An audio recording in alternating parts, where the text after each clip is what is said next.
Bienvenidos de nuevo a este nuevo tema en el que vamos a estudiar el uso que debemos hacer de las vías públicas, es decir, cómo circular por ellas, cómo comportarnos, qué carriles utilizar, etc. También estudiaremos las velocidades máximas y mínimas de cada vehículo y las prioridades. Como obligaciones de todos los usuarios de la vía, estos deben comportarse de forma que no entorpezcan indebidamente la circulación ni causen peligros ni daños. Como obligaciones de los conductores, estos deben conducir con diligencia y precaución, de forma que no causen daño a sí mismos ni al resto de usuarios. Es por esto que queda totalmente prohibido conducir de forma temeraria. Además, queda prohibido conducir utilizando cascos o auriculares conectados a reproductores de sonido, salvo en los exámenes en circuito abierto para el permiso A. También todos sabemos que está prohibido utilizar teléfonos móviles, excepto cuando estos puedan usarse sin utilizar cascos, auriculares o con las manos, salvo los agentes y conductores de vehículos militares, que estos sí que los podrán utilizar. Otra obligación es la de utilizar el casco de protección por parte de los conductores y pasajeros de motocicletas con o sin sidecar, de vehículos de 3 ruedas, incluidos los cuadriciclos, y los ciclomotores, cuando circulen tanto por vías urbanas como por interurbanas, es decir, siempre tienen que llevar puesto el casco. De todas formas, si el vehículo cuenta con una estructura de autoprotección y están dotados de cinturón de seguridad, y así consta en la correspondiente tarjeta de inspección técnica o certificado de características del vehículo, en tal caso los ocupantes deberán utilizar el cinturón.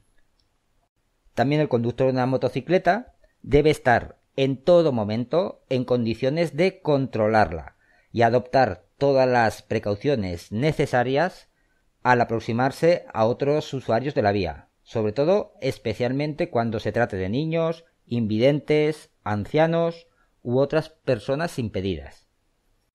También el conductor de la motocicleta está obligado a mantener su propia libertad de movimiento, el campo de visión y la atención permanente a la conducción, manteniendo la posición adecuada y la del pasajero en su caso y la de los objetos transportados, es decir, el conductor es el responsable de lo que ocurra en el vehículo. Tampoco se podrán utilizar con el vehículo en movimiento dispositivos como pantallas con acceso a internet, GPS, DVD, etc. Debemos manipularlos antes de ponernos en movimiento.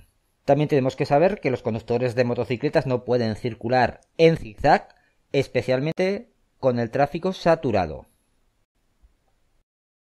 En cuanto a la posición que debe adoptar el conductor de una motocicleta en la calzada, como norma general y muy especialmente en curvas y cambios de rasante de reducida visibilidad, debe circular por la derecha y lo más cerca posible del borde de la calzada. Y en cuanto a la utilización de los carriles, tanto dentro como fuera de poblado, el conductor de una motocicleta debe circular por la calzada y no por el arcén, excepto por razones de emergencia. Además, en calzadas de doble sentido de circulación y 2 carriles, separados o no por marcas viales, circulará por el de la derecha. Y en calzadas de doble sentido y 3 carriles separados por marcas longitudinales discontinuas, circulará por la derecha y en ningún caso podrá utilizar el de más a la izquierda. El central lo podrá utilizar para realizar los adelantamientos precisos y para girar a la izquierda.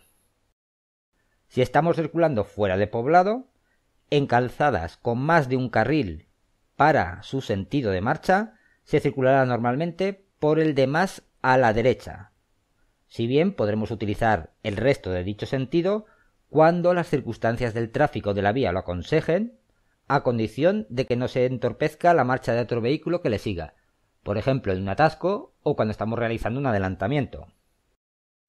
En cuanto a las normas específicas de poblado, si circulamos por calzadas con al menos 2 carriles para nuestro sentido y siempre que estén delimitados por marcas longitudinales, se podrá utilizar el carril que mejor convenga a nuestro destino. Naturalmente, siempre que no obstaculicemos al resto de usuarios. De todas formas, no podremos abandonar dicho carril más que para prepararnos para cambiar de dirección, adelantar, parar o estacionar. En el caso de que dichos carriles no estén delimitados, siempre deberemos circular por la derecha. Y en cuanto al uso de los arcenes, deberán circular por el arcén de la derecha siempre que sea transitable y suficiente, y si no lo fuera, por la parte imprescindible de la calzada, los conductores de motocicletas que por razones de emergencia lo hagan a una velocidad anormalmente reducida, es decir, inferior a la mínima permitida, y siempre que con ello perturben gravemente la circulación. En caso contrario, circularán por la calzada. Si este hecho nos ocurre en una autopista o autovía, deberemos abandonarla por la primera salida que encontremos. Además, estos conductores que están obligados a circular por el arcén tienen prohibido circular en posición paralela y no podrán adelantar a otro si la duración de la marcha de los vehículos colocados paralelamente exceda de 15 segundos o el recorrido efectuado de dicha forma supere los 200 metros. También es importante comentar y describir qué carriles especiales nos podemos encontrar. En primer lugar tenemos los carriles BAO o carriles para vehículos con alta ocupación. Estos carriles están restringidos para motocicletas, turismos y vehículos mixtos adaptables cuya masa máxima autorizada no supere los 3.500 kilos y además deben estar ocupados por el número de personas que fije la autoridad competente para cada tramo de la red viaria. De todas formas, también podrán utilizarlo con independencia de su número de ocupantes los equipos prioritarios y equipos de mantenimiento, los autobuses con una masa máxima autorizada superior a 3.500 kilos y autobuses articulados simultáneamente con los BAOs si así se indica reglamentariamente, y los vehículos antes mencionados cuando ostenten la señal V15, es decir, minusválido. Los carriles reversibles están situados en calzadas con doble sentido de circulación y están delimitados a ambos lados por dobles líneas discontinuas. En ellos, la circulación puede estar regulada en uno o en otro sentido mediante semáforos de carril u otros medios. Además, todos los conductores que circulen por este carril deben llevar encendida al menos la luz de cruce tanto de día como de noche. Y la velocidad máxima para circular por estos carriles será la genérica de la vía en la que estén colocados. También podemos encontrar carriles de utilización en sentido contrario al habitual. Estos carriles están limitados para motocicletas y turismos, excepto que estos carriles estén colocados por obras, en cuyo caso podrán circular por ellos todos los vehículos autorizados a circular la vía, salvo que exista alguna señal que lo prohíba. En cuanto a las normas de estos carriles, se deberá circular al menos con la luz de cruce encendida tanto de día como de noche, y a una velocidad máxima de 80 km/h y a una mínima de 60 km/h o inferiores si así estuviera establecido. Además, los conductores que circulen por los carriles contiguos destinados al sentido normal deberán cumplir las mismas condiciones de alumbrado. Si se dispone de un solo carril en sentido, deberán cumplir los mismos límites de velocidad, y si disponen de más de un carril en su sentido, se aplicarán los límites genéricos de velocidad. Y el último carril especial que podemos encontrar es el carril adicional circunstancial. Se colocan en calzadas con doble sentido de circulación y arcenes, de forma que colocando una línea de conos podemos obtener 3 carriles donde solo había 2. Como normas de estos carriles, los vehículos que circulen por los arcenes y por el carril adicional utilizarán al menos la luz de cruce o de corto alcance, tanto de día como de noche, y circularán a una velocidad máxima de 80 km/h y a una mínima de 60 km/h o inferiores si así estuviera establecido o señalizado. Un aspecto muy a tener en cuenta para realizar una conducción segura es mantener una distancia de seguridad entre vehículos adecuada. Cuando circulemos con la motocicleta detrás de otro vehículo, el conductor de ella debe dejar entre ambos un espacio libre que nos permita detenernos en caso de frenado brusco del de delante sin colisionar con él. Además, si no queremos adelantar, deberemos dejar una distancia adicional que permita al que circula detrás nuestro adelantarnos con seguridad. No será necesario dejar esta última separación en poblado, donde esté prohibido el adelantamiento, donde haya más de un carril en un mismo sentido y cuando la circulación esté tan saturada que no permita el adelantamiento. Además, al cruzarnos con otros vehículos, el conductor de una motocicleta dejará entre ambos una separación lateral suficiente para realizar el cruce con seguridad. Si adelantamos en poblado, deberemos dejar un margen lateral proporcional a la velocidad, anchura y características de la calzada.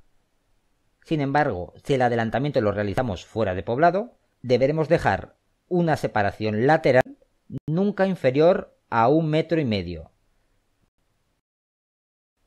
Las velocidades máximas y mínimas para las motocicletas son las siguientes.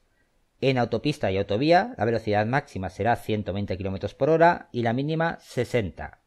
En carreteras convencionales, con un arcén de anchura igual o superior a 1,5 metros o bien con más de un carril por sentido, la velocidad máxima será de 100 km por hora y la mínima de 50, teniendo en cuenta que la velocidad máxima genérica la podremos superar en 20 km por hora para realizar adelantamientos.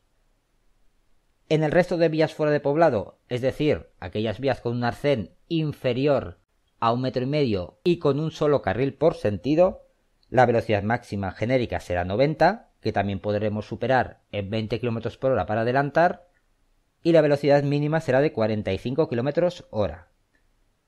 Y en vías urbanas y travesías, la velocidad máxima genérica 50 km por hora y mínima 25. En estos casos no se podrá sobrepasar en 20 km por hora, solo en las carreteras convencionales. Además, mediante la correspondiente señalización, los límites de velocidad en vías de poblado pueden ser rebajados en travesías especialmente peligrosas y en las vías urbanas, también pueden ser ampliados en las travesías y en las autopistas y autovías dentro de poblado, sin rebasar en ningún caso los límites genéricos establecidos para dichas vías fuera de poblado, y también la velocidad máxima será de 80 km por hora en autopistas y autovías dentro de poblado, siempre que no exista señalización.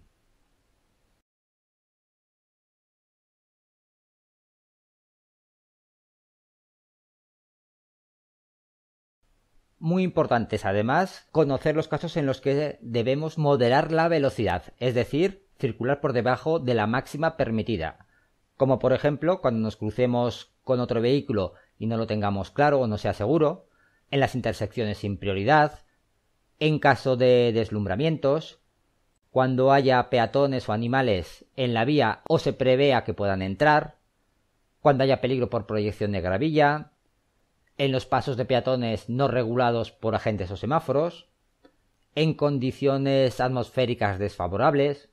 También deberemos moderar la velocidad en intersecciones con ciclistas, cuando circulemos por pavimento deslizante, también en aquellos lugares en los que no exista visibilidad, al acercarnos a ciclos, etc.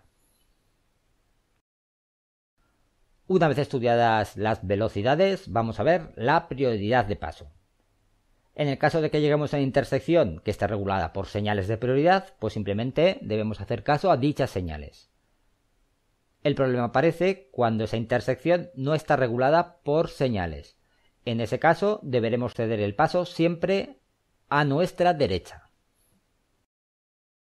Como excepciones a la prioridad a la derecha, siempre tendrá prioridad una vía asfaltada sobre una vía sin asfaltar o camino privado, aunque nos aparezca por la derecha. También tendrán prioridad los que circulen por una autovía o autopista sobre su carril de aceleración. Y también tendrán prioridad los vehículos que se encuentren dentro de una glorieta sobre los que pretendan acceder a ella.